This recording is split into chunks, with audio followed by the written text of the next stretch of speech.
asociācija, Būvmateriālu ražotāju asociācija, Latvijas tirgotāju asociācija, Latvijas Brīvo arotbiedrību savienībai un nevalstiskajām organizācijām.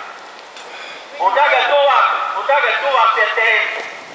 Tā, Rinkevičs ar ļoti interesanto seksuālo orientāciju ir proponējis, ka 58% Latvijas iedzīvotāji atbalsta TTIP līgumu.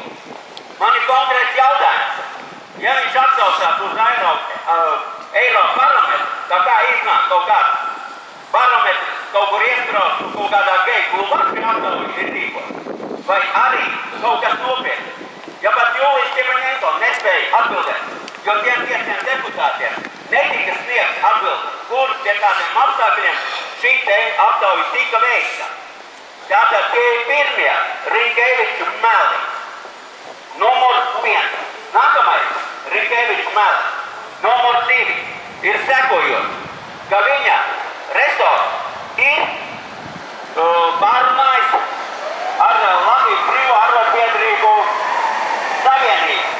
To te jautājums. Tad man ir pavisam konkrēts jautājums par meliem numur 2. Un tie mūsu.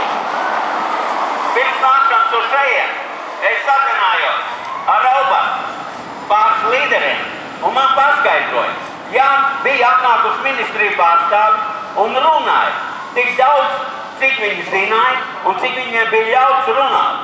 Jo ir vesela paka ar slepenajiem dokumentiem, ko nedz viņi šeit ārlietu ministrijā nav redzējuši, nedz arī zina mūsu deputāti.